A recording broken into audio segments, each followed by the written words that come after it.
Hello everyone, आज के इस वीडियो में हम बात करेंगे electronic displacement in covalent bond. Electronic displacement क्या है?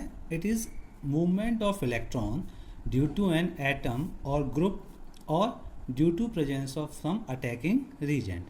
ये क्या है? इलेक्ट्रॉन्स का मूवमेंट किसकी वजह से? एटम और ग्रुप की वजह से या किसी अटैकिंग रीजन की वजह से। अगर इलेक्ट्रॉन का मूवमेंट एटम और ग्रुप की वजह से होता है तो वो इफेक्ट कैसा होता है? परमानेंट। और अगर वो किसी अटैकिंग रीजन की वजह से डेवलप हो रहा है या मूवमेंट हो रहा है, उसे हम क्या कहते हैं? Temporary effect. इस मूवमेंट की वजह से क्या होगा? सपोज करिए ये ए और बी दो क्या हैं? एटम। इनके बीच में क्या है? इलेक्ट्रॉन्स की शेयरिंग हुई है। सपोज अगर ये बी की इलेक्ट्रोनेगेटिविटी ए से ज़्यादा है तो क्या होगा? इसकी इलेक्ट्रोनेगेटिविटी क्या होती है? इलेक्ट्रॉन्स को अपनी ओर पुल करने की टेंडेंसी या अपनी ओर खींचने की टेंडेंसी। तो ये बी क्या करेगा? इन साझे के इलेक्ट्रॉन्स को अपनी ओर खींचेगा। जब ये इन साझे के इलेक्ट्रॉन्स को अपनी ओर खींचेगा तो इसके ऊपर कैसा चार्ज डेवलप होगा? नेगेटिव। और ए के ऊपर क्या आएगा? पॉजिटिव। तो हम कह सकते हैं इस मूवमेंट ऑफ इलेक्ट्रॉन की वजह से क्या हुआ? दो पोल जनरेट हुए, एक नेगेटिव और एक पॉजिटिव। क्लियर? अगर हम टाइप्स की बात करें तो इलेक्ट्रॉनिक डिस्प्लेसमेंट कितने टाइप्स के होते हैं? दो तरह के होते हैं, एक परमानेंट और दूसरा टेम्परेरी। परमानेंट इफेक्ट कौन कौन से होते हैं? इंडक्टिव इफेक्ट, दूसरा है मीजोमेरिक जिसे हम रेजोनेंस इफेक्ट भी कहते हैं, और तीसरा क्या है? Hyper conjugation. टेम्परेरी इफेक्ट में क्या आता है? Electromeric effect. बात करते हैं सबसे पहले इफेक्ट की, जिसे हम क्या कहते हैं? Inductive effect. क्या होता है ये? Polarization of carbon chain under the influence of heteroatom और इलेक्ट्रोनेगेटिव एटम। हेट्रोएटम क्या होते हैं? जिसके पास लोन पेयर होते हैं, जैसे ऑक्सीजन है, नाइट्रोजन है, फ्लोरीन है, ये सब क्या है? हेट्रोएटम्स हैं। इनके पास क्या होता है? लोन पेयर होते हैं। इलेक्ट्रोनेगेटिव एटम तो आपको पता ही है, इलेक्ट्रोनेगेटिव एटम की टेंडेंसी क्या होती है? इलेक्ट्रॉन्स को अपनी ओर खींचने की। तो हेट्रोएटम या इलेक्ट्रोनेगेटिव एटम की वजह से क्या होगा? कार्बन की चेन में पोलराइजेशन डेवलप होगा, यानी पोलैरिटी आएगी। तो उस इफेक्ट को क्या कहते हैं? Inductive effect. इसकी क्या खासियत होती है? It operates through sigma bonds. Inductive effect सिर्फ और सिर्फ सिग्मा बॉन्ड्स में ऑपरेट होता है, पाई बॉन्ड्स में ऑपरेट नहीं होता। दूसरा है इट डिपेंड्स ऑन डिस्टेंस। ये डिस्टेंस डिपेंडेंट इफेक्ट है। कुछ डिस्टेंस के बाद, या हम कह सकते हैं आफ्टर 3 कार्बन एटम, ये इफेक्ट नलीफाई हो जाता है या ज़ीरो हो जाता है। अगर हम एग्जांपल की बात करें तो ये कार्बन की चेन है। अगर मान के चलिए ये फ्लोरीन एटम इसमें ना होता, सिर्फ ये कार्बन की चेन होती, तो यहाँ एक हाइड्रोजन होता। तो कार्बन और हाइड्रोजन का जो बॉन्ड है वो कैसा होता है? Non polar. तो क्या इसमें कोई पोलैरिटी जनरेट हो सकती थी? नहीं हो सकती थी। लेकिन जब आपने इसके साथ किसी एक कोई इलेक्ट्रोनेगेटिव एटम को अटैच कर दिया, तो इस इलेक्ट्रोनेगेटिव एटम की टेंडेंसी क्या है? इलेक्ट्रॉन्स को अपनी ओर खींचने की। तो जब ये इलेक्ट्रॉन्स को अपनी ओर खींचेगा तो इसके ऊपर कैसा चार्ज आएगा? नेगेटिव। और जब ये इलेक्ट्रॉन डेंसिटी को अपनी ओर पुल कर लेगा तो इसके ऊपर कैसा चार्ज डेवलप होगा? पॉजिटिव। इसके ऊपर जब ये पार्शियल पॉजिटिव चार्ज डेवलप हो गया तो ये इस कार्बन से इलेक्ट्रॉन्स को क्या करेगा? अपनी ओर पुल करेगा। तो इसके पास भी क्या होगा? पॉजिटिव चार्ज डेवलप होगा। इसी तरह से ये इस कार्बन से क्या करेगा? इस चार्ज को क्या कर रहा होगा? इलेक्ट्रॉन डेंसिटी को अपनी ओर पुल कर रहा होगा। तो इस तरह से क्या हो रहा है? इलेक्ट्रॉन्स का मूवमेंट हो रहा होगा। तो ये इसी इफेक्ट को हम क्या कहते हैं? Inductive effect.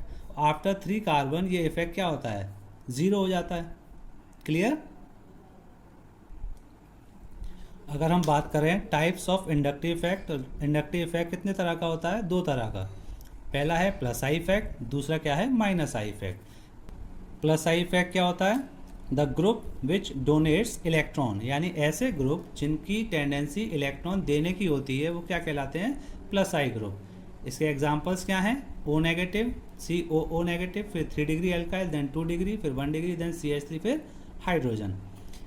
ऑक्सीजन प्लस आई ग्रुप में आ रहा है, जबकि ऑक्सीजन क्या होता है? इलेक्ट्रोनेगेटिव। तो इलेक्ट्रोनेगेटिव एटम की तो टेंडेंसी इलेक्ट्रॉन को पुल करने की होती है।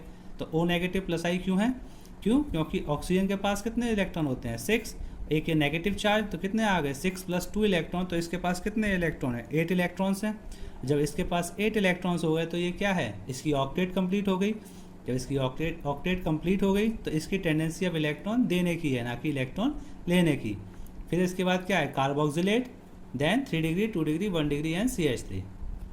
सेकेंड पॉइंट क्या है, CH2 नेगेटिव की प्लस आई इफेक्ट सबसे ज़्यादा है, फिर NH नेगेटिव और फिर ऑक्सीजन नेगेटिव। यानी अगर हम कहें टोटल ऑर्डर की तो CH2 नेगेटिव सबसे ज़्यादा प्लस आई शो करेगा, देन NH नेगेटिव और उसके बाद ये ट्रेंड होगा। CH2 नेगेटिव, NH नेगेटिव और O नेगेटिव में सबसे ज़्यादा प्लस आई इफेक्ट किसका है, CH2 नेगेटिव का। क्यों, देखिए इसमें जो नेगेटिव चार्ज है इसमें किस पर है, ऑक्सीजन पर, इसमें नाइट्रोजन पर और इस पर कार्बन पर। सबसे ज़्यादा ऑक्सीजन की इलेक्ट्रोनेगेटिविटी होती है और सबसे कम इलेक्ट्रोनेगेटिविटी किसकी है, कार्बन की। तो जिसकी सबसे ज़्यादा इलेक्ट्रोनेगेटिविटी होगी उसकी टेंडेंसी इलेक्ट्रॉन को डोनेट करने की कम होगी, जिसकी वजह से, क्योंकि कार्बन की इलेक्ट्रोनेगेटिविटी कम है इसीलिए ये इलेक्ट्रॉन देने की टेंडेंसी नाइट्रोजन और ऑक्सीजन से ज़्यादा रखता है। इसीलिए अगर हम बात करें इस ओवरऑल प्लस आई ग्रुप की तो CH2 नेगेटिव सबसे ज़्यादा प्लस आई इफेक्ट शो करेगा, देन NH नेगेटिव, फिर O नेगेटिव और उसके बाद ये पूरा ट्रेंड आपके सामने है। इसी तरह से थर्ड पॉइंट की बात करें तो ये क्या है, हाइड्रोजन के आइसोटोप्स हैं, जिसमें ये क्या है, ट्रिटियम है, ये ड्यूटेरियम है और ये क्या है, हाइड्रोजन। तो हाइड्रोजन के आइसोटोप में सबसे ज़्यादा प्लस आई इफेक्ट किसका होता है, ट्रिटियम का, फिर ड्यूटेरियम का, फिर हाइड्रोजन का। क्यों, क्योंकि प्लस आई इफेक्ट जितना ज़्यादा एटॉमिक मास होता है उसका प्लस आई इफेक्ट ज़्यादा होता है। इन तीनों आइसोटोप में सबसे ज़्यादा एटॉमिक मास किसका है, ट्रिटियम का है, देन ड्यूटेरियम का है, फिर हाइड्रोजन का है। क्लियर। अगर हम बात करें माइनस आई इफेक्ट की तो माइनस आई इफेक्ट क्या होता है, the group which withdraw electrons, यानी ऐसे ग्रुप्स जिनकी टेंडेंसी होती है इलेक्ट्रॉन्स को अपनी ओर खींचने की, वो क्या कहलाते हैं, minus I group. Example OR2 positive, OH2 positive, NR3 positive, then NH3 positive. उसके बाद NO2, फिर sulphonic, then cyanide, then aldehyde, ketone, acid, acid halide, ester, amide, then fluorine, chlorine, bromine, alkoxy, alcoholic, alkyne, amine, phenyl, then सबसे last alkene.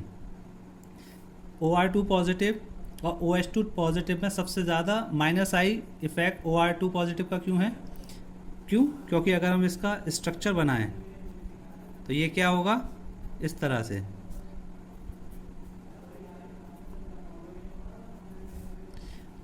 ये क्या है, यहाँ पर 2 hydrogen लगे हुए हैं और यहाँ पे क्या है, 2 एल्काइल ग्रुप लगे हुए हैं। अब ये एल्काइल ग्रुप क्या हैं, बल्कि होते हैं, तो ये क्या करेंगे, रिपल्शन करेंगे, जिससे क्या होगा, बॉन्ड एंगल क्या होगा, बढ़ जाएगा। और जब बॉन्ड एंगल बढ़ जाएगा तो परसेंटेज S कैरेक्टर बढ़ जाएगा, और परसेंटेज S कैरेक्टर इंक्रीज़ हो जाएगा तो क्या होगा, इलेक्ट्रोनेगेटिविटी इंक्रीज़ हो जाएगी, और जब इलेक्ट्रोनेगेटिविटी इंक्रीज़ हो जाएगी तो माइनस आई इफेक्ट भी ज़्यादा शो करेगा।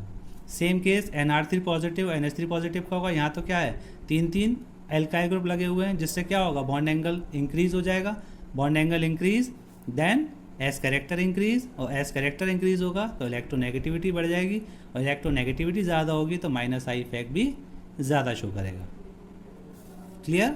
बाकी ये सब क्या हैं, ये सीक्वेंस वाइज लगे हुए हैं, इन्हें याद कर लीजिएगा। ओके। अगर हम बात करें एप्लीकेशन ऑफ इंडक्टिव इफेक्ट की तो सबसे पहली एप्लीकेशन क्या है, strength of acid and alcohols. Strength of acid and alcohol में देखिए, एसिड के लिए अगर हम ये इक्वेशन लिखें तो एसिड कैसे टूटेगा, RCOO नेगेटिव यानी कार्बोक्सिलेट आयन और H पॉजिटिव में। अगर हम इसके लिए इक्विलिब्रियम कांस्टेंट लिखें तो क्या होगा, Ka equals to RCO negative की कंसंट्रेशन, H पॉजिटिव की कंसंट्रेशन और एसिड की कंसंट्रेशन। Ka क्या है, आयोनाइजेशन कांस्टेंट। क्या है ये, आयोनाइजेशन कांस्टेंट। तो आयोनाइजेशन कांस्टेंट की वैल्यू जितनी ज़्यादा होगी उतना अच्छा एसिड होगा। इसका मतलब हम कह सकते हैं कि एसिडिक स्ट्रेंथ डायरेक्टली प्रोपोर्शनल किसके है, Ka के। और जब ये एसिड ब्रेक हो रहा है, ये क्या दे रहा है, H पॉजिटिव, और क्या बना रहा है, एनाइन बना रहा है। कोई भी एसिड सबसे अच्छा जब माना जाता है जब वो जितना आसानी से H+ आयन देगा एसिड उतना अच्छा होगा। तो अगर H+ आयन ईजिली दे रहा है, इसका मतलब है कि जो एनाइन बना होगा वो क्या हो रहा होगा, स्टेबल होगा। इसका कोई भी एसिड स्ट्रॉन्ग कब माना जाएगा, जब वो H+ आयन देने के बाद जो एनाइन बना रहा है वो स्टेबलाइज होगा, स्टेबल होगा, तब वो एसिड क्या माना जाएगा, अच्छा एसिड माना जाएगा। तो हम कह सकते हैं एसिडिक स्ट्रेंथ आयनाइजेशन कांस्टेंट के डायरेक्टली प्रोपोर्शनल है, और डायरेक्टली प्रोपोर्शनल है किसके, स्टेबिलिटी और एसिडिक एनाइन के। क्लियर। अगर हम बात करें एसिडिक स्ट्रेंथ ऑफ एसिड और अल्कोहल की, तो minus I group acidic strength को बढ़ाता है और प्लस आई ग्रुप एसिडिक स्ट्रेंथ को घटाता है। यानी अगर कार्बोक्सिलिक ग्रुप के साथ कोई इलेक्ट्रॉन विड्रॉइंग ग्रुप है तो उसकी एसिडिटी ज़्यादा होगी, और अगर कोई इलेक्ट्रॉन रिलीजिंग ग्रुप लगा हुआ है तो उसकी एसिडिटी क्या होगी, डिक्रीज हो जाएगी। इसी तरह से the distance of the minus I group increases, acidity decreases. मतलब minus I group functional group से जितना दूर होगा उसकी एसिडिक कैरेक्टर उतना ही कम होगा। जैसे इस कंपाउंड में क्या है, COOH ग्रुप से ये Cl कहाँ है, फर्स्ट और सेकंड कार्बन पे लगा हुआ है। इधर क्या है, इस वाले ग्रुप से ये फर्स्ट कार्बन पे लगा हुआ है, तो इसकी डिस्टेंस इसके कम है और इसकी डिस्टेंस क्या है, ज़्यादा है, तो इसका एसिडिक कैरेक्टर क्या होगा, ज़्यादा होगा। ये कुछ एग्जांपल्स हैं जिन्हें हमें अरेंज करना है decreasing order of their acidic character.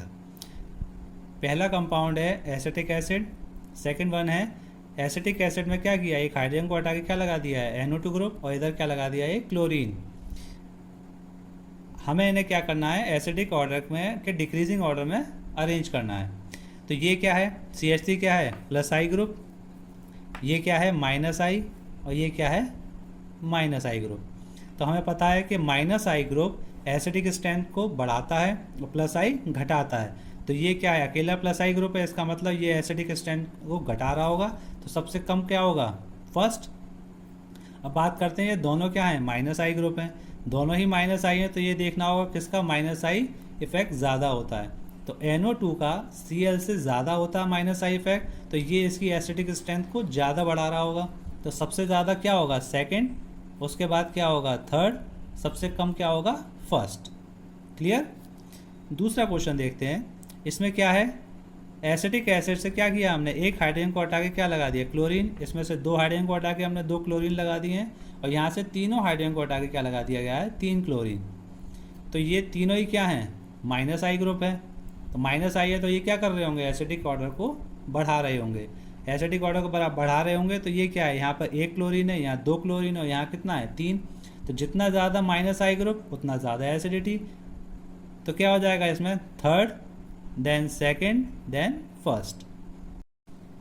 Inductive effect की सेकेंड एप्लीकेशन है बेसिसिटी ऑफ अमाइंस। देखिए बेस क्या होता है, जिसके पास लोन पेयर डोनेट करने की या इलेक्ट्रॉन्स को देने की टेंडेंसी ज़्यादा होगी वो उतना अच्छा बेस होगा।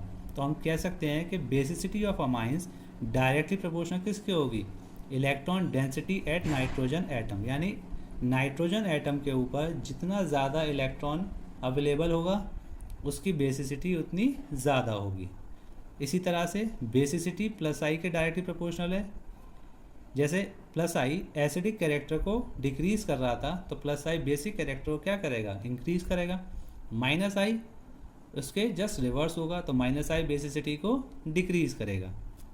इसको और अच्छे से इस एग्जांपल के थ्रू समझते हैं। ये 5 मॉलिक्यूल आपको दिए हुए हैं। पहला है जिसमें क्या है, नाइट्रोजन के साथ एक मिथाइल लगा हुआ है, यहाँ 2 मिथाइल लगे हैं, यहाँ 3 हैं। ये क्या है, अमोनिया, और ये क्या है, एनिलीन। यानी हम कह सकते हैं इसमें नाइट्रोजन के साथ क्या लगा हुआ है, फिनाइल की रिंग। ठीक। अब सबसे पहले हम क्या देखेंगे कि इनमें से कौन सा प्लस आई है और कौन सा माइनस आई। तो ये तो हमें पता है कि CH3 क्या होता है, प्लस आई है, इसके साथ ना प्लस आई लगा हुआ है ना माइनस आई लगा हुआ है। और फिनाइल की रिंग क्या होती है, माइनस आई शो करती है। तो इन सभी कंपाउंड्स में माइनस आई कौन सा है, सिर्फ ये है, तो इसका मतलब इसकी बेसिसिटी सबसे कम होगी। अब बात करते हैं इन चारों की कि सबसे ज़्यादा बेसिक कौन होगा। सबसे ज़्यादा बेसिक क्या है, जितना ज़्यादा प्लस आई ग्रुप उतना ज़्यादा बेसिक कैरेक्टर। तो इसमें कितने लगे हुए हैं, 3 प्लस आई ग्रुप लगे हुए हैं, तो सबसे ज़्यादा बेसिक कैरेक्टर किसका होगा, 3 का। यहाँ 2 लगे हुए हैं तो किसका होगा फिर, 2, फिर 1, फिर 4, और फिर किसका होगा, 5 का। अब तक जितना हमने पढ़ा है उसके अकॉर्डिंग यही हमारा आंसर होना चाहिए था। लेकिन ये आंसर कब सही है, जब बात करेंगे हम किस में, गैस फेज में। कब, जब हम बात करेंगे किस में, गैस फेज में। अगर हम बात करें लिक्विड फेज में या एक्वस सॉल्यूशन की बात करेंगे तो ये अरेंजमेंट क्या होगा, डिफरेंट हो जाएगा। लिक्विड फेज में जो अरेंजमेंट आता है वो क्या आता है, 2 डिग्री, फिर 1 डिग्री, फिर 3 डिग्री, फिर आपका अमाइन, और सबसे लास्ट तो क्या होगा, एनिलीन होगा ही। लिक्विड फेज में क्या चेंज आ गया, 2 डिग्री पहले आ गया, फिर 1 डिग्री और फिर 3 डिग्री। ऐसा क्यों हुआ, जबकि ये 3 प्लस आई ग्रुप इसके पास हैं तो इसको बेसिक कैरेक्टर ज़्यादा शो करना चाहिए था, लेकिन ऐसा नहीं हो रहा। क्यों नहीं हो रहा, क्योंकि यहाँ पे क्या लग रहा है, स्टेरिक हिंड्रेंस लग रहा है। स्टेरिक हिंड्रेंस, स्टेरिक हिंड्रेंस क्या है, जब किसी स्मॉलर ग्रुप के अराउंड ज़्यादा बल्कि ग्रुप लग जाते हैं। इसलिए क्या है, नाइट्रोजन का साइज़ क्या है, छोटा, इसके अराउंड क्या है, 3 एल्काइल ग्रुप लगे हुए हैं। ये क्या कर रहे हैं, ये जो लोन पेयर है इसको हाइड कर लेते हैं, यानी छिपा लेते हैं। जब नाइट्रोजन के पास लोन पेयर है लेकिन ये इलेक्ट्रॉन दे ही नहीं पाएगा, तो इसलिए इसकी क्या होगी, बेसिसिटी घट जाती है। तो लिक्विड फेज में ये अरेंजमेंट होगा और गैस फेज में ये आंसर सही होगा। क्लियर। थर्ड एप्लीकेशन है स्टेबिलिटी ऑफ कार्बोकैटायन एंड कार्बेनाइन। इसमें सिंपल आपको बस एक चीज़ याद रखनी है कि स्टेबिलिटी इन्वर्सली प्रोपोर्शनल होती है किसके, magnitude of charge. Magnitude of charge का क्या मतलब है, जितना कम पॉजिटिव चार्ज या जितना कम नेगेटिव चार्ज होगा स्टेबिलिटी उतनी ज़्यादा होगी। सीधी सी बात यह है, पॉजिटिव चार्ज का मैग्नीट्यूड कम होना चाहिए और नेगेटिव चार्ज का मैग्नीट्यूड भी कम होना चाहिए। अगर ये दोनों का मैग्नीट्यूड कम होगा तो क्या होगा, स्टेबिलिटी उतनी ज़्यादा होगी। सबसे पहले हम बात करते हैं कार्बोकैटायन के ऑर्डर। सबसे पहले हम बात करते हैं ऑर्डर ऑफ कार्बोकैटायन की। ये 4 मॉलिक्यूल दिए हुए हैं। पहला है मिथाइल, दूसरा है इथाइल कार्बोकैटायन, तीसरा है आइसोप्रोपाइल कार्बोकैटायन और चौथा है टर्शरी ब्यूटाइल कार्बोकैटायन। इन्हें हमें अरेंज करना है decreasing order of stability of carbocation. देखिए इसमें क्या है, मिथाइल है। मिथाइल यानी इस कार्बन के ऊपर लग रहा है पॉजिटिव चार्ज। इसमें इस कार्बन के साथ पॉजिटिव चार्ज है, इसके साथ क्या लग रहा है, एक मिथाइल। इसमें इस मॉलिक्यूल में क्या है, इस पॉजिटिव कार्बन के साथ क्या लगा हुआ है, 2 मिथाइल, और इसमें कितने हैं, 3 मिथाइल। हमें ये पता है मिथाइल क्या है, प्लस आई ग्रुप। और प्लस आई ग्रुप की टेंडेंसी क्या होती है, इलेक्ट्रॉन देने की। इसके पास तो कोई मिथाइल ग्रुप नहीं है तो ये तो जैसा था वैसा ही रहेगा।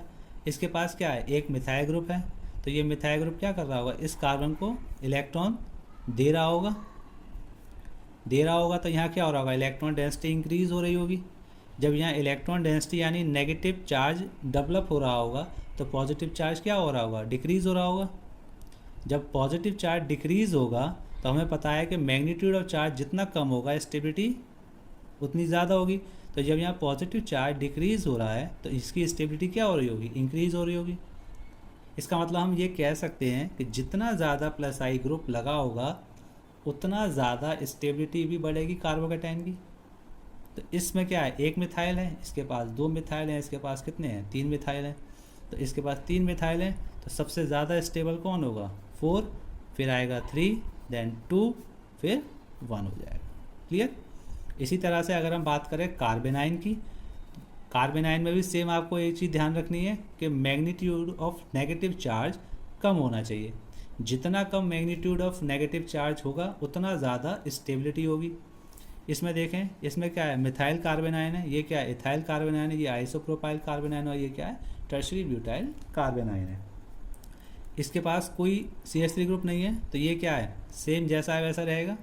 इसके साथ क्या लग रहा है, एक CH3 लगा हुआ है, यहाँ 2 लगे हुआ है, यहाँ कितना लगा हुआ है, 3 लगा हुआ है। तो ये CH3 क्या कर रहा होगा, इसको इलेक्ट्रॉन दे रहा होगा। अगर ये CH3 इसको इलेक्ट्रॉन देगा, उसके पास ऑलरेडी क्या था, नेगेटिव चार्ज, तो ये इसको और नेगेटिव चार्ज दे रहा होगा।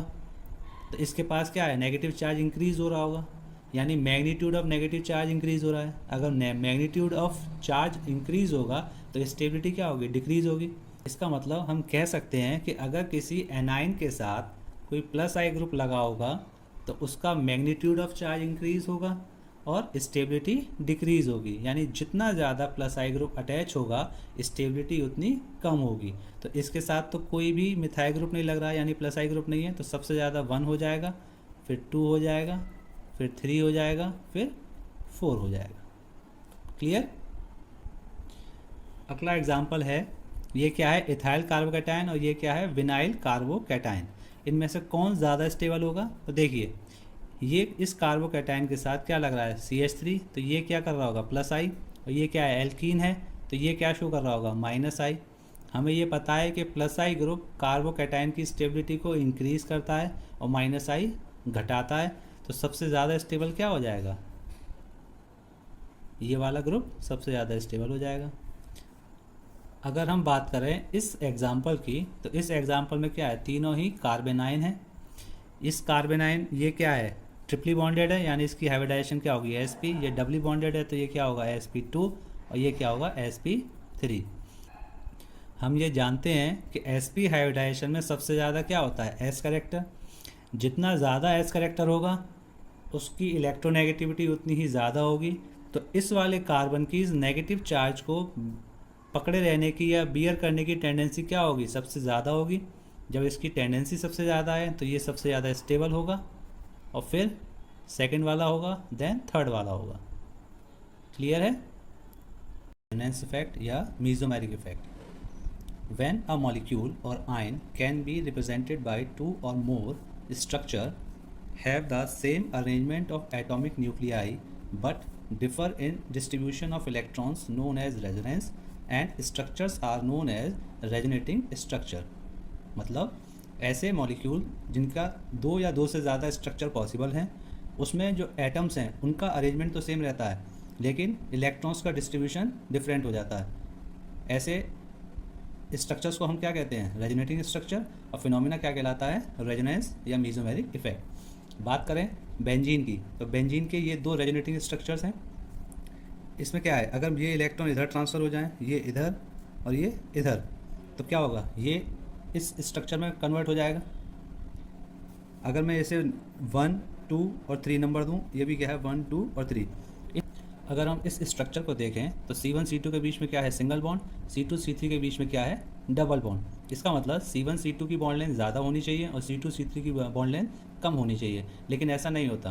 बेंजीन में सभी कार्बन कार्बन के बीच की बॉन्ड लेंथ इक्वल होती है, या ये कहें कि बॉन्ड ऑर्डर भी क्या होता है, सेम होता है। और जो बॉन्ड ऑर्डर होता है वो क्या होता है, 1.5। सिंगल और डबल बॉन्ड के बीच का बॉन्ड ऑर्डर होता है, वो क्यों होता है, क्योंकि इसमें क्या हो रहा है, रेजोनेंस, और इसका हाइब्रिड स्ट्रक्चर बनकर आता है, वो क्या होता है, इस तरह से लिखते हैं। इसका क्या मतलब है, ये एक हाइब्रिड स्ट्रक्चर है, और यहाँ पे क्या होगा, कार्बन कार्बन की जो बॉन्ड लेंथ है सभी कार्बन्स की आपस में क्या है, इक्वल है। क्लियर? अगर हम बात करें टाइप्स ऑफ कॉन्जुगेशन की, तो टाइप्स ऑफ कॉन्जुगेशन 5 टाइप्स के होते हैं। पहला है पाई पाई कॉन्जुगेशन। फॉर एग्जांपल ये एक कॉन्जुगेटेड सिस्टम है 1,3-ब्यूटाडाइईन। इसमें क्या होगा, ये पाई इलेक्ट्रॉन उठकर यहाँ ट्रांसफर हो जाएंगे और ये क्या होगा, इधर ट्रांसफर हो जाएगा। तो इसका जो रेजोनेटिंग स्ट्रक्चर बनेगा वो क्या होगा, ये पाई इलेक्ट्रॉन उठकर कहाँ आए, यहाँ, तो ये सिंगल बॉन्ड किस में चेंज हो गया, डबल बॉन्ड में। यहाँ से इलेक्ट्रॉन आए यहाँ पर, तो यहाँ पर क्या आएगा, पॉजिटिव चार्ज, और यहाँ से इलेक्ट्रॉन ट्रांसफर होकर इस कार्बन पे आए तो इस पर क्या आएगा, नेगेटिव चार्ज।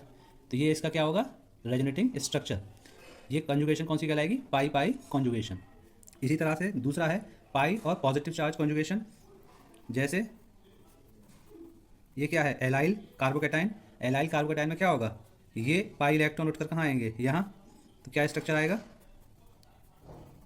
ये सिंगल बॉन्ड चेंज हो गया किसमें, डबल बॉन्ड में, और यहाँ से इलेक्ट्रॉन ट्रांसफर हुए हैं इधर, तो इस पर क्या आएगा, पॉजिटिव चार्ज। ठीक है। तीसरा है पाई और नेगेटिव चार्ज। ये भी इस तरह से बनेगा। ये क्या है, एलाइल कार्बेनाइन। ये इलेक्ट्रॉन यहाँ ट्रांसफर होंगे और ये इलेक्ट्रॉन यहाँ ट्रांसफर हो जाएंगे। ये इलेक्ट्रॉन जब यहाँ ट्रांसफर होंगे तो यहाँ सिंगल बॉन्ड किस में चेंज होगा, डबल बॉन्ड में, और ये इलेक्ट्रॉन इस कार्बन पे गए तो यहाँ पे क्या आएगा, नेगेटिव चार्ज। फोर्थ वन है पाई और ऑड इलेक्ट्रॉन। तो क्या होगा, ये भी एलाइल फ्री रेडिकल, इसे क्या कहेंगे, एलाइल फ्री रेडिकल। ये क्या है, allyl free radical. Allyl free radical में क्या होगा, देखिए ये जो बॉन्ड है इसमें एक इलेक्ट्रॉन इस कार्बन का है, एक इलेक्ट्रॉन इस कार्बन का है, तो ये दोनों इलेक्ट्रॉन आपस में क्या कर लेंगे, एक बॉन्ड बना लेंगे इस तरह से। यहाँ आ जाएगा डबल बॉन्ड और यहाँ ये इलेक्ट्रॉन क्या है, फ्री रेडिकल में कन्वर्ट हो जाएगा। ठीक है। इसी तरह से पाई और लोन पेयर। पाई और लोन पेयर के लिए ये हो जाएगा एग्जाम्पल। इसमें ये इलेक्ट्रॉन कहाँ होंगे, यहाँ ट्रांसफर होंगे, और ये इलेक्ट्रॉन कहाँ होंगे, ऐसे। तो क्या आएगा, यहाँ से इलेक्ट्रॉन यहाँ ट्रांसफर हुए हैं तो यहाँ आएगा डबल बॉन्ड, और सॉरी ये सिंगल बॉन्ड है, और ये यहाँ पर इलेक्ट्रॉन ट्रांसफर हुए हैं तो इस पर आएगा नेगेटिव चार्ज। यहाँ से लोन पेयर ट्रांसफर हुए हैं तो इस पर कैसा चार्ज आएगा, पॉजिटिव चार्ज। ये एग्जांपल्स हैं टाइप्स ऑफ कॉन्जुगेशन के। क्लियर। अगला टॉपिक है कंडीशन फॉर रेजोनेटिंग स्ट्रक्चर। पहला point, all resonating structure must have same arrangement of atomic nuclei. For example ये एक स्ट्रक्चर है एसिड का और ये इसका क्या है, रेजोनेटिंग स्ट्रक्चर। तो इसमें क्या हो रहा है, ये लोन पेयर यहाँ ट्रांसफ़र हो रहे हैं और ये इधर ट्रांसफ़र होगा। तो यहाँ से इलेक्ट्रॉन ट्रांसफ़र हो रहे हैं तो इस पर आएगा पॉजिटिव, और यहाँ से इस ऑक्सीजन की तरफ इलेक्ट्रॉन ट्रांसफ़र हुआ है तो इस पर क्या आया, नेगेटिव चार्ज। तो यहाँ क्या हो रहा है, एटम का अरेंजमेंट में कोई डिफरेंस नहीं आ रहा, बस डिफरेंस किस में आया है, इलेक्ट्रॉन के डिस्प्लेसमेंट में। तो ये एक दूसरे के क्या है, रेजोनेटिंग स्ट्रक्चर। दूसरा पॉइंट क्या है, resonating structure must have same number of paired और अनपेयर्ड इलेक्ट्रॉन्स। मीन्स ये एक स्ट्रक्चर है जिसमें नाइट्रोजन के पास क्या एक और इलेक्ट्रॉन है, या कह सकते हैं एक अनपेयर्ड इलेक्ट्रॉन है। बाकी ये बॉन्ड पेयर और लोन पेयर मिला के कितने हैं, टोटल 16 इलेक्ट्रॉन है। तो इस मॉलिक्यूल में 16 पेयर्ड इलेक्ट्रॉन्स हैं और एक अनपेयर्ड इलेक्ट्रॉन है। सेम इस मॉलिक्यूल में भी क्या है, एक अनपेयर्ड इलेक्ट्रॉन है और बाकी कितने हैं, 16 पेयर्ड इलेक्ट्रॉन्स हैं। तो ये दोनों एक दूसरे के क्या हैं, रेजोनेटिंग स्ट्रक्चर। थर्ड पॉइंट क्या है, द एनर्जी और different structure must be same और नियरली सेम। यानी जो भी रेजोनेटिंग स्ट्रक्चर बनेगा उनकी एनर्जी या तो सेम होगी या नियरली सेम होगी। क्लियर। फोर्थ पॉइंट है, all atoms which participate in delocalization must be in the same plane. For example ये बेंजोइक एसिड है, बेंजोइक एसिड ये दो तरह से रेजोनेंस दिखा सकता है। कैसे, एक बार तो ये लोन पेयर और ये पाई बॉन्ड के बीच में कंजुगेशन होगा तो ये स्ट्रक्चर बनेगा, ये लोन पेयर इधर ट्रांसफ़र होगा, यहाँ क्या होगा, ये ऑक्सीजन पे ये लोन पेयर ट्रांसफ़र हो जाएगा तो ओ पे आएगा नेगेटिव चार्ज और ऑक्सीजन पे क्या आ जाएगा इस वाले पर पॉजिटिव चार्ज। इसी तरह से दूसरा जो है ये पाई बॉन्ड इस बेंजीन के पाई बॉन्ड के साथ क्या करेगा, रेजोनेंस शो करेगा। तो ये बॉन्ड यहाँ ट्रांसफ़र होगा और ये लोन पेयर यहाँ ट्रांसफ़र हो जाएगा तो इस पर नेगेटिव चार्ज आएगा और यहाँ पे क्या आ जाएगा, डबल बॉन्ड, और यहाँ पे क्या आएगा, यहाँ पर पॉजिटिव चार्ज। तो इस तरह से बेंजीन रिंग दो तरह से रेजोनेंस शो कर सकती है, एक ऑक्सीजन के लोन पेयर के साथ और एक बेंजीन रिंग के साथ। लेकिन अगर मैं यहाँ पर एक कोई ग्रुप लगा दूँ, जैसे मान लीजिए कोई ग्रुप लगा दिया मैंने R, तो क्या होगा, अब इस ग्रुप की वजह से ये जो COOH ग्रुप है क्या होगा, आउट ऑफ द प्लेन चला जाएगा, और आउट ऑफ द प्लेन चला जाएगा तो ये बेंजीन रिंग के साथ फर्दर रेजोनेंस शो नहीं करेगा। सिर्फ और सिर्फ जो रेजोनेंस होगी वो क्या होगी, इस ऑक्सीजन के लोन पेयर के साथ ये रेजोनेटिंग स्ट्रक्चर बनाएगा। क्लियर। फिफ्थ पॉइंट है, all atoms resonating structure should follow the octet rule. For example अगर मैं एक स्ट्रक्चर बनाऊँ, इसके पास क्या होंगे, दो लोन पेयर, इसका रेजोनेटिंग स्ट्रक्चर क्या बनेगा, ये इलेक्ट्रॉन यहाँ ट्रांसफ़र होंगे और ये इस तरह से। तो यहाँ पे क्या होगा, ऑक्सीजन के पास ऑलरेडी दो लोन पेयर थे, एक लोन पेयर और आ जाएगा, यहाँ क्या है, डबल बॉन्ड आ जाएगा। यहाँ पे दो लोन पेयर थे, एक लोन पेयर ट्रांसफ़र हो गया तो यहाँ पॉजिटिव चार्ज आएगा। ये इसका क्या है, रेजोनेटिंग स्ट्रक्चर। तो ऑक्टेट रूल का क्या मतलब है, सभी एटम्स के पास की ऑक्टेट कंप्लीट होनी चाहिए। जैसे इसकी ऑक्टेट कंप्लीट है, इस ऑक्सीजन को देखें तो इसके पास कितने थे, 4 इलेक्ट्रॉन ये और 2 बॉन्ड पेयर यानी 4 इलेक्ट्रॉन, यानी टोटल 8 इलेक्ट्रॉन है। कार्बन के पास भी 4 बॉन्ड पेयर हैं तो 8 इलेक्ट्रॉन्स हैं। इस ऑक्सीजन के पास 4 लोन पेयर हैं, सॉरी 2 लोन पेयर हैं तो 4 इलेक्ट्रॉन, और 2 बॉन्ड पेयर मतलब 4 इलेक्ट्रॉन, टोटल 8 इलेक्ट्रॉन्स हैं। सेम इसमें भी क्या है, इस एल्काइल ग्रुप के पास भी कितने हैं, टोटल 8 इलेक्ट्रॉन्स हैं। इस ऑक्सीजन के पास भी 8 इलेक्ट्रॉन है, इस कार्बन के पास भी 8 इलेक्ट्रॉन है, और इस ऑक्सीजन के पास भी कितने हैं, 8 इलेक्ट्रॉन्स हैं। तो दोनों ही स्ट्रक्चर में कितने हैं, 8 इलेक्ट्रॉन्स कंप्लीट हैं। तो ये क्या कर रहे हैं, ऑक्टेट रूल को फॉलो कर रहे हैं। तो ये दोनों एक दूसरे के क्या हैं, रेजोनेटिंग स्ट्रक्चर। अगला टॉपिक है टाइप्स ऑफ मीजोमेरिक या रेजोनेंस इफेक्ट। तो पहला क्या है, पॉजिटिव मीजोमेरिक इफेक्ट या पॉजिटिव रेजोनेंस इफेक्ट। ये क्या होता है, व्हेन द इलेक्ट्रॉन्स और pi electrons are transferred from a group towards a conjugated system and increase the electron density of conjugated system. Means electrons या पाई इलेक्ट्रॉन्स अगर किसी conjugated system की तरफ ट्रांसफ़र हो रहे हैं किसी पर्टिकुलर ग्रुप से, तो क्या होगा, इलेक्ट्रॉन डेंसिटी बढ़ेगी कॉन्जुगेटेड सिस्टम की। तो इस तरह के इफेक्ट को हम क्या कहते हैं, पॉजिटिव मीजोमेरिक इफेक्ट या पॉजिटिव रेजोनेंस इफेक्ट। जैसे एग्जांपल है इसका अमाइन, एल्कोक्सी, एल्कोहल या हेलोजन। ये सब क्या है, +M या +R शो करेंगे। फॉर एग्जांपल ये एक कॉन्जुगेटेड सिस्टम है, इसके साथ हमने क्या लगा दिया, एक NH2 ग्रुप। तो इसके ये लोन पेयर कहाँ ट्रांसफ़र होंगे, यहाँ, और ये इस फर्दर कार्बन पर ट्रांसफ़र हो जाएंगे। तो इस पर आएगा नेगेटिव और इधर क्या आ जाएगा, पॉजिटिव चार्ज। तो क्या हो रहा है, इस कॉन्जुगेटेड सिस्टम को इस ग्रुप के थ्रू क्या हो रहा है, इलेक्ट्रॉन ट्रांसफ़र हो रहे हैं। तो ये क्या है, पॉजिटिव मीजोमेरिक इफेक्ट शो करेगा। इसी तरह से ये एनिलीन है, इसमें क्या होगा, ये इलेक्ट्रॉन यहाँ ट्रांसफ़र होंगे और ये इलेक्ट्रॉन इस तरह से ट्रांसफ़र होंगे। तो यहाँ पे क्या आएगा, नेगेटिव चार्ज, और यहाँ पे क्या आएगा, डबल बॉन्ड, और इसके ऊपर क्या आएगा, पॉजिटिव चार्ज। तो क्या हो जाएगा, ये जब towards the conjugated system electron transfer होते हैं वाया अ फंक्शनल ग्रुप, तो क्या हो जाएगा, उसको हम कहते हैं पॉजिटिव मीजोमेरिक इफेक्ट। अगर ऑर्डर की बात करें पॉजिटिव मीजोमेरिक इफेक्ट की, तो क्या है, सबसे ज़्यादा O नेगेटिव का होता है, देन NH2 का होगा, फिर एल्कोक्सी का, देन एमाइड का, देन एस्टर, फिर फिनाइल और हेलोजेंस। ये इसका क्या है, ऑर्डर है। दूसरा इफेक्ट है नेगेटिव मीजोमेरिक इफेक्ट और नेगेटिव रेजोनेंस इफेक्ट। ये क्या होता है, जैसे पॉजिटिव मीजोमेरिक इफेक्ट में क्या हो रहा था, इलेक्ट्रॉन का ट्रांसफ़र हो रहा था कंजुगेटेड सिस्टम की तरफ वाया एनी ग्रुप, लेकिन नेगेटिव मीजोमेरिक इफेक्ट में उसका जस्ट रिवर्स होगा। इसमें क्या होगा, इलेक्ट्रॉन का ट्रांसफ़र होगा कंजुगेटेड सिस्टम से टुवर्ड्स एनी ग्रुप। मतलब नेगेटिव मीजोमेरिक इफेक्ट में क्या होगा, इलेक्ट्रॉन का ट्रांसफ़र होगा कंजुगेटेड सिस्टम से किसी ग्रुप की तरफ। जैसे इस एग्जांपल में देखिए, ये क्या है, एक कॉन्जुगेटेड सिस्टम है, इसके साथ क्या लगा हुआ है, NO2 ग्रुप लगा हुआ है। तो ये क्या होगा, ये इलेक्ट्रॉन यहाँ ट्रांसफ़र होंगे और ये इलेक्ट्रॉन इस तरह से, ये इलेक्ट्रॉन यहाँ ट्रांसफ़र हो जाएंगे और ये इस तरह से ट्रांसफ़र हो जाएंगे। तो यहाँ क्या आएगा, इलेक्ट्रॉन कहाँ ट्रांसफ़र हो रहे हैं, कॉन्जुगेटेड सिस्टम से टुवर्ड्स द ग्रुप। इस तरह का इफेक्ट क्या कहलाएगा, -M या -R। इसके एग्जाम्पल क्या हैं, NO2, साइनाइड, सल्फोनिक, एल्डिहाइड और एसिड। बात करें ये कैसे पहचानेंगे कि कोई ग्रुप +M शो करेगा या -M शो करेगा, क्या है, देखिए +M ग्रुप में जो भी एटम कंजुगेटेड सिस्टम या बेंजीन से डायरेक्टली अटैच होगा उसके पास क्या होगा, लोन पेयर। अगर किसी एटम के पास लोन पेयर है तो वो क्या करेगा, लोन पेयर को डोनेट करेगा। लोन पेयर का डोनेशन क्या है, वो क्या कहलाता है, +M।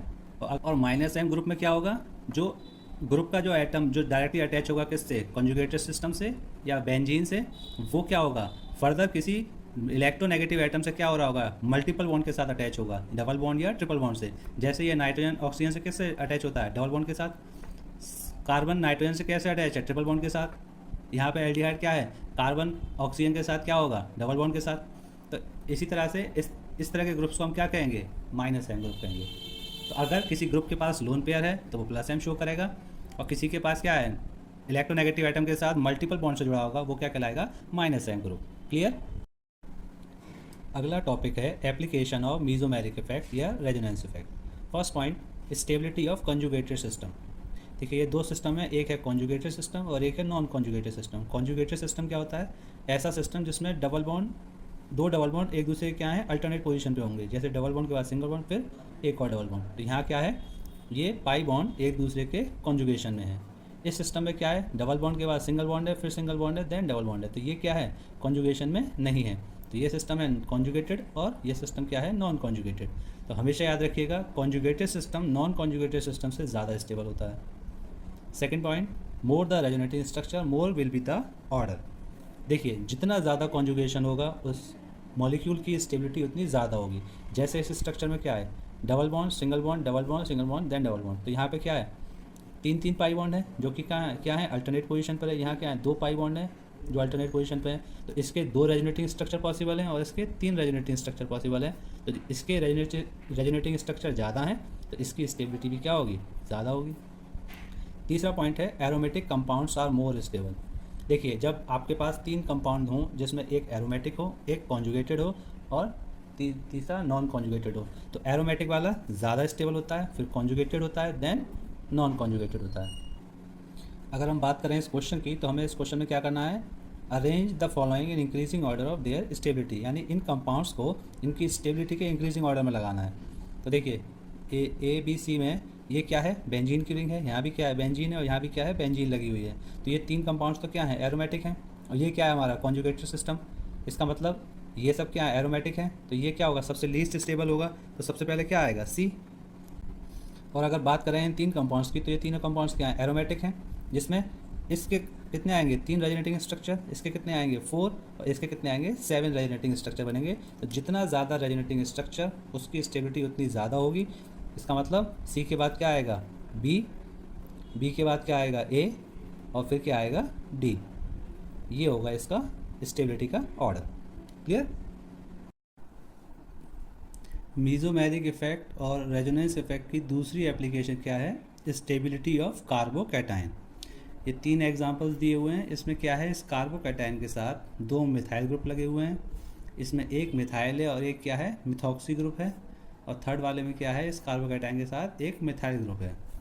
तो ये मिथाइल ग्रुप क्या है, +I शो करेगा, यहाँ भी क्या होगा, +I, और इसमें ये क्या है, मिथाइल +I शो कर रहा होगा। लेकिन ये क्या है हमारा, मिथॉक्सी ग्रुप, और मिथॉक्सी ग्रुप क्या होता है, +M इफेक्ट शो करता है।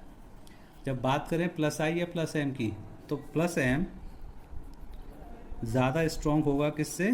प्लस आई से। मीजोमैटिक इफेक्ट इंडक्टिव इफेक्ट से ज़्यादा स्ट्रॉन्ग होता है। तो प्लस आई ग्रुप भी क्या कर रहा होगा? इस कार्बोकैटायन पर इलेक्ट्रॉन डेंसिटी को इंक्रीज कर रहा होगा, यानी पॉजिटिव चार्ज को क्या कर रहा होगा? डिक्रीज कर रहा होगा। इधर भी पॉजिटिव चार्ज डिक्रीज हो रहा होगा, यानी इन तीनों ही कंपाउंड्स में क्या हो रहा है? पॉजिटिव चार्ज डिक्रीज हो रहा है, यानी स्टेबिलिटी इंक्रीज हो रही है। लेकिन सबसे ज़्यादा किस में हो रही होगी? जिसमें ये प्लस एम इफेक्ट लग रहा होगा, यानी हमारा सेकंड वाला सबसे ज़्यादा स्ट्रॉन्ग होगा या सबसे ज़्यादा स्टेबल होगा।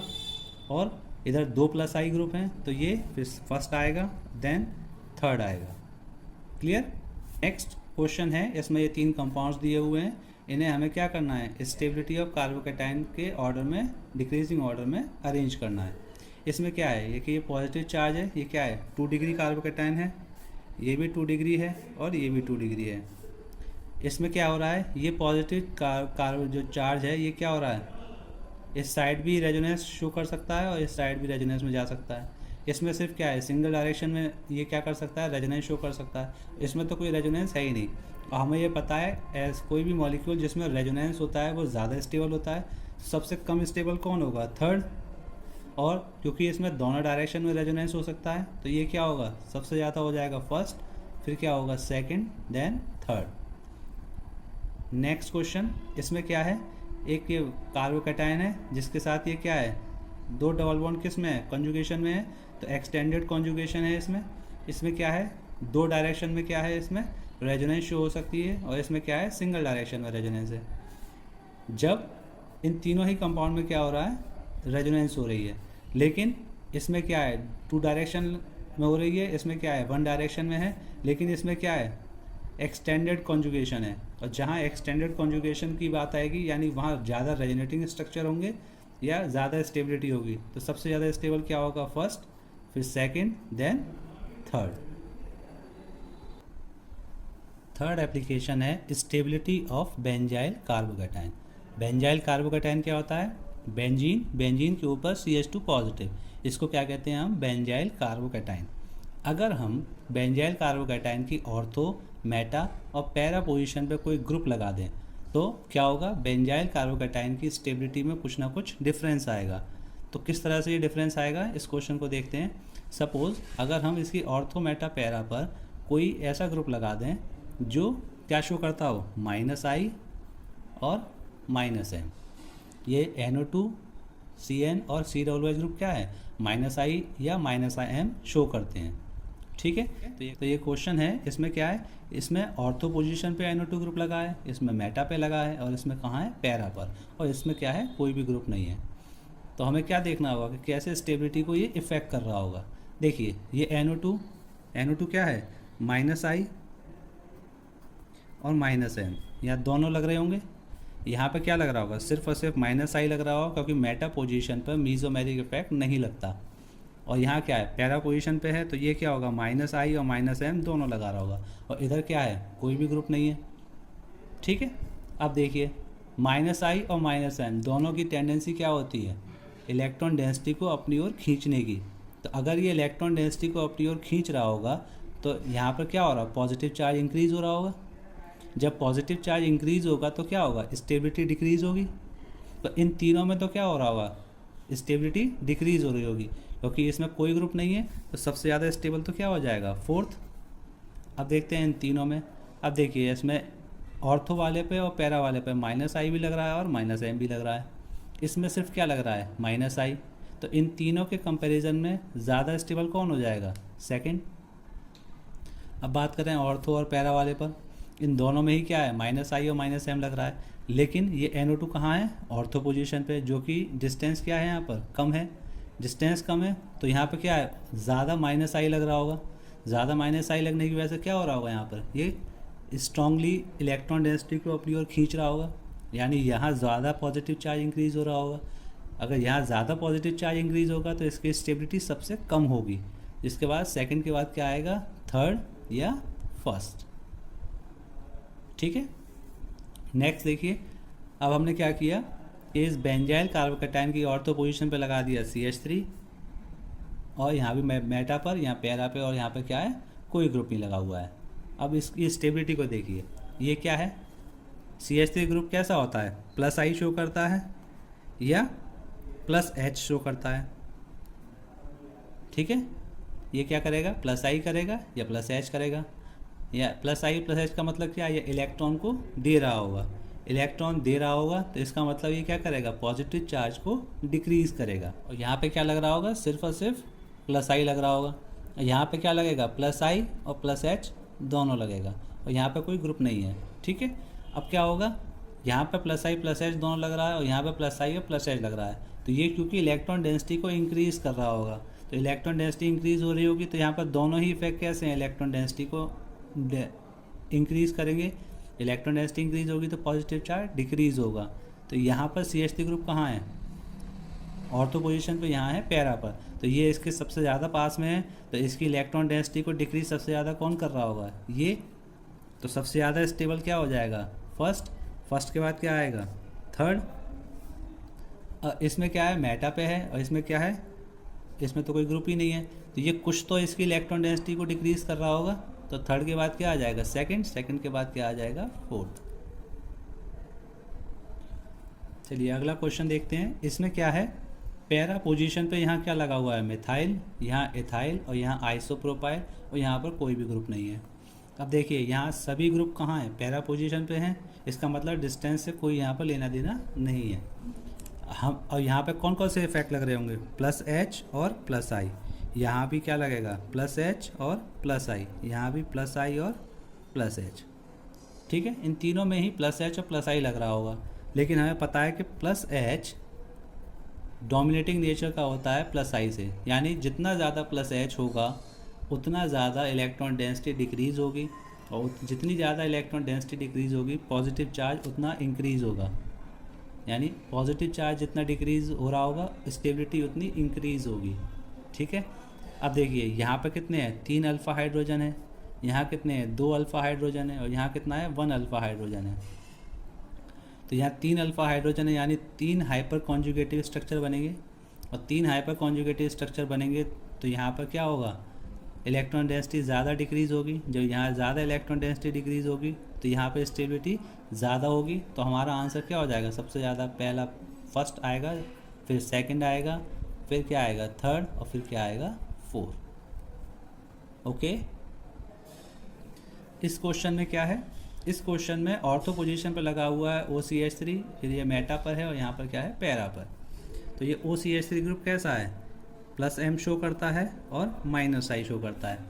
मेटा पोजीशन पे मेसोमेरिक इफेक्ट नहीं लगता, तो यहाँ क्या लग रहा होगा, सिर्फ और सिर्फ माइनस, और यहाँ पे क्या होगा, प्लस M और माइनस आई लग रहा होगा, ठीक है। क्योंकि यहाँ पे सिर्फ और सिर्फ माइनस आई लग रहा है, तो माइनस आई क्या कर रहा होगा, इलेक्ट्रॉन डेंसिटी खींच रहा होगा। जब इलेक्ट्रॉन डेंसिटी खींच रहा है ये अपनी तरफ, तो यहाँ पॉजिटिव चार्ज इंक्रीज़ हो रहा होगा, यानी इसकी स्टेबिलिटी क्या हो रही होगी, सबसे कम होगी, तो सबसे लास्ट में तो क्या आ जाएगा, सेकंड। अब ऑर्थो और पैरा में देखें तो यहाँ पे क्या है, माइनस आई और प्लस एम दोनों लग रहा है, तो ये क्या है, सबसे पास में है, तो इसका माइनस आई क्या लग रहा होगा, यहाँ पर ज़्यादा इलेक्ट्रॉन डेंसिटी अपनी तरफ खींच रहा होगा। ज़्यादा इलेक्ट्रॉन डेंसिटी अपनी ओर खींचेगा तो इसकी स्टेबिलिटी क्या होगी, डिक्रीज़ हो जाएगी, तो सबसे ज़्यादा क्या हो जाएगा, थर्ड, फिर फर्स्ट, फिर क्या आएगा, सेकंड। इसी तरह से अगर हम बात करें स्टेबिलिटी ऑफ फ्री रेडिकल की, तो सेम जैसे कार्बोकैटायन के बारे में हमने पढ़ा है, फ्री रेडिकल की भी स्टेबिलिटी उसी तरह से हम देखते हैं। स्टेबिलिटी ऑफ एनाइन क्या है, जस्ट रिवर्स होती है। जो स्टेबिलिटी फ्री रेडिकल और कार्बोकैटायन की होगी उसकी जस्ट रिवर्स किसकी होती है, एनाइंस की होती है। ओके। नेक्स्ट एप्लीकेशन है acidity of phenol and benzoic acid. इस क्वेश्चन में क्या है, फिनॉल की ऑर्थो पोजीशन पे क्या लगा हुआ है, NO2, यहाँ मेटा पर है और यहाँ पर कहाँ है, पैरा पर। हमें ये पता है NO2 क्या होता है, माइनस आई ग्रुप होता है, और माइनस आई ग्रुप क्या करता है, एसिडिटी को इंक्रीज़ करता है। तो ये कहाँ है, ऑर्थो पोजीशन पर लगा हुआ है, ऑर्थो पोजीशन डिस्टेंस क्या है, कम, तो यहाँ पे इसका इफेक्ट ज़्यादा होगा, और फिर पैरा पे सबसे ज़्यादा होगा।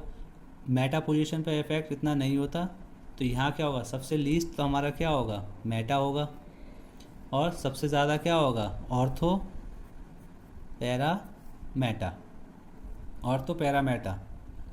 लेकिन ये सही नहीं है, क्यों, क्योंकि इसमें क्या हो रहा होगा, यहाँ पर हाइड्रोजन बॉन्डिंग हो रही होगी, और हाइड्रोजन बॉन्डिंग होने की वजह से क्या होगा, ये H ईजिली रिलीज़ नहीं होगा, इसीलिए इसकी क्या होगी, एसिडिटी कम हो जाएगी इन कंपैरिजन टू पैरा। तो सही आंसर क्या हो जाएगा, पैरा सबसे ज़्यादा एसिडिक, फिर ऑर्थो, फिर क्या होगा, मेटा। ये सही है। ठीक, अगले क्वेश्चन में देखिए, इस फिनॉल में क्या है, ऑर्थो पोजीशन पे क्या लगा है, मिथाइल, इधर मेटा पर है और इधर कहाँ है, पैरा पर। CH3 क्या होता है, प्लस आई ग्रुप होता है। प्लस आई क्या करता है, इलेक्ट्रॉन रिलीज़ करता है। जब ये इलेक्ट्रॉन रिलीज़ करेगा तो यहाँ इलेक्ट्रॉन डेंसिटी क्या हो रही होगी, बढ़ रही होगी। जब इलेक्ट्रॉन डेंसिटी बढ़ेगी तो ये H+ आयन ईजिली रिलीज़ नहीं होगा। जब ये ईजिली H+ आयन नहीं देगा तो एसिडिटी क्या होगी, डिक्रीज़ होगी। तो ये क्या है, यहाँ पर CH3 सबसे पास में है तो इसका इफेक्ट ज़्यादा होगा, तो इसकी एसिडिटी भी क्या होगी, सबसे कम। यहाँ पे क्या है, ये पैरा पोजीशन पे है, मेटा पोजीशन पे इसका इफेक्ट नहीं होगा। तो सबसे ज़्यादा एसिडिक कौन हो जाएगा, सबसे ज़्यादा एसिडिक हो जाएगा यहाँ पर मेटा, फिर क्या होगा, पैरा, और फिर क्या होगा, ऑर्थो। यानी सेकंड, थर्ड और फर्स्ट हमारा आंसर हो जाएगा। इसी तरह से अगर हम बेंजोइक एसिड की बात करें तो यहाँ पे क्या है, बेंजोइक एसिड की ऑर्थो पोजीशन पे एक NO2 ग्रुप लगा है, यहाँ पे कहाँ है, मेटा पर, और यहाँ कहाँ है, पैरा पर। NO2 ग्रुप कैसा होता है, -I ग्रुप होता है, और -I ग्रुप क्या करता है, इलेक्ट्रॉन डेंसिटी को अपनी ओर खींचता है। जब इलेक्ट्रॉन डेंसिटी को अपनी ओर खींचेगा तो क्या करेगा, एसिडिक कैरेक्टर को इंक्रीज़ करेगा। और वैसे भी बेंजोइक एसिड की ऑर्थो पोजीशन पे कोई भी ग्रुप लगाओ, चाहे वो -I हो या +I हो, ड्यू टू ऑर्थो इफेक्ट सबसे ज़्यादा एसिडिक स्ट्रेंथ किसकी होती है, ऑर्थो प्रोडक्ट की होगी। इससे कोई फ़र्क नहीं पड़ता -I ग्रुप लग रहा हो या +I ग्रुप। अब बात करें मेटा और पैरा पे, मेटा पर क्या है, इसका जो इफेक्ट है उतना ज़्यादा नहीं होता, तो इससे सबसे ज़्यादा एसिडिक कौन सा होगा, पैरा, फिर क्या आएगा, मेटा। अगले क्वेश्चन को देखते हैं, इसमें क्या है, ऑर्थो पोजीशन पे लगा हुआ है CH3, फिर मेटा पे है और फिर कहाँ है, पैरा पे है। तो यहाँ क्या हो रहा होगा, CH3 क्या है, +I क्या करता है, +I इलेक्ट्रॉन रिलीज़ करता है। जब इलेक्ट्रॉन रिलीज़ करेगा तो क्या होगा, यहाँ पर ये इलेक्ट्रॉन रिलीज़ करके एसिडिक कैरेक्टर को डिक्रीज़ कर रहा होगा। लेकिन मैंने अभी बताया था due to ortho effect, ortho position पे चाहे +I ग्रुप लग रहा हो चाहे -I ग्रुप लग रहा हो, सबसे ज़्यादा एसिडिक कैरेक्टर ऑर्थो वाले का होगा। फिर किसका होगा, क्योंकि यहाँ दोनों, यहाँ पे क्या पैरा और यहाँ पे क्या मेटा पे CH3 लगा हुआ है, तो ये क्या होगा, इसके बाद आएगा मेटा, मेटा के बाद क्या आएगा, पैरा। क्यों, क्योंकि यहाँ पे क्या हो रहा होगा, electron releasing group para position पे है, तो इसका इफेक्ट ज़्यादा लग रहा होगा, तो ये क्या कर रहा होगा, ज़्यादा इलेक्ट्रॉन रिलीज कर रहा होगा, इसीलिए सबसे कम एसिडिक कैरेक्टर किसका होगा, पैरा का होगा। नेक्स्ट एप्लीकेशन है basicity of aromatic amines. Basicity of aromatic amines क्या होती है, इन्वर्सली प्रोपोर्शनल होती है नंबर ऑफ रेजोनेटिंग स्ट्रक्चर्स के। मतलब जितना ज़्यादा रेजोनेटिंग स्ट्रक्चर होगी उतना कम बेसिसिटी होगी। इस क्वेश्चन में क्या है, ये NH2 ग्रुप के साथ एक फिनाइल लगा हुआ है, यहाँ 2 लगे हुए हैं और यहाँ कितने हैं, 3 फिनाइल लगे हुए हैं।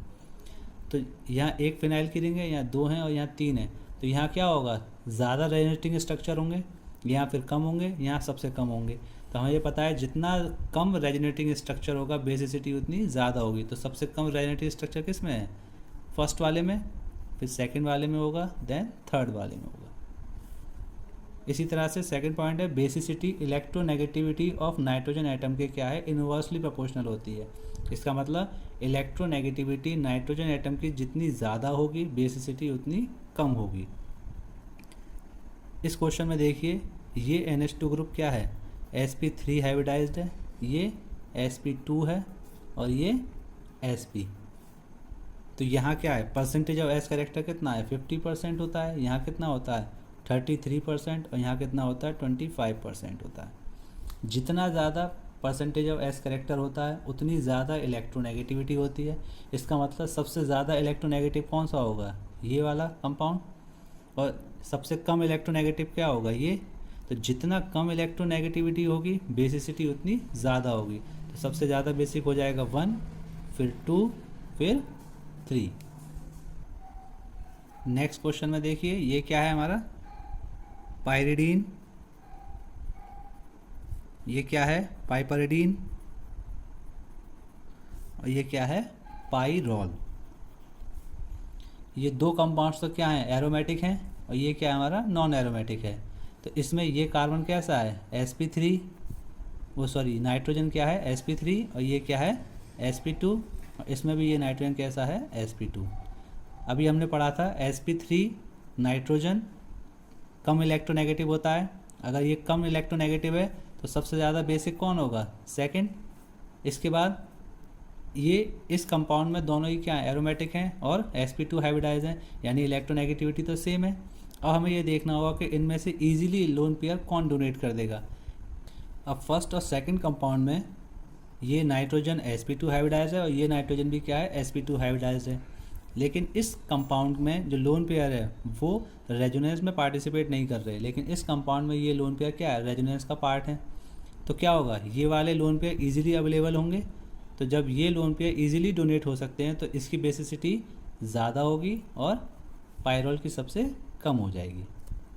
इसी तरह से थर्ड पॉइंट है, बेसिसिटी प्लस आई के डायरेक्टली प्रोपोर्शनल होती है और माइनस आई के इन्वर्सली होती है, यानी प्लस आई ग्रुप बेसिसिटी को इंक्रीज़ करेगा और माइनस आई डिक्रीज़ करेगा। इस कंपाउंड में क्या है, इस NH2 के साथ क्या लगा हुआ है, एक एल्काइल, और एल्काइल ग्रुप कैसा होता है, प्लस आई। इसमें क्या लगा हुआ है, OH ग्रुप, ये कैसा होता है, माइनस आई। तो प्लस आई क्या करता है, बेसिक कैरेक्टर को इंक्रीज़ करता है। तो सबसे ज़्यादा बेसिक कौन सा होगा, first one. Okay, next question. इसमें क्या है, एनिलीन की ऑर्थो पोजीशन पे NO2 ग्रुप लगा है, यहाँ मेटा पर है और यहाँ कहाँ है, पैरा पर। NO2 ग्रुप कैसा होता है, माइनस आई। माइनस आई क्या करता है, इलेक्ट्रॉन डेंसिटी को अपनी ओर खींचेगा, तो यहाँ क्या हो रहा होगा, बेसिक कैरेक्टर डिक्रीज़ हो रहा होगा। तो ये सबसे ज़्यादा पास में है, तो ये क्या कर रहा होगा, ज़्यादा इलेक्ट्रॉन डेंसिटी अपनी ओर खींचेगा। तो सबसे कम बेसिक क्या हो जाएगा, फर्स्ट। फिर क्या होगा, क्योंकि ये पैरा पे है, फिर क्या आएगा आपका थर्ड, और ये क्या है, मेटा पे तो इसका जो इफेक्ट है वो सबसे कम होता है। तो सबसे ज़्यादा क्या हो जाएगा, सेकंड। सबसे ज़्यादा बेसिक होगा second, then third, then first. इसी तरह से अगला क्वेश्चन है, इसमें ऑर्थो पोजीशन पे क्या है, CH3, फिर ये मेटा पे है और फिर कहाँ है, पैरा पर। CH3 क्या है, प्लस आई क्या करता है, इलेक्ट्रॉन डेंसिटी इंक्रीज़ करता है। इलेक्ट्रॉन डेंसिटी इंक्रीज़ होगी तो क्या होगा, बेसिक कैरेक्टर इंक्रीज़ होगा।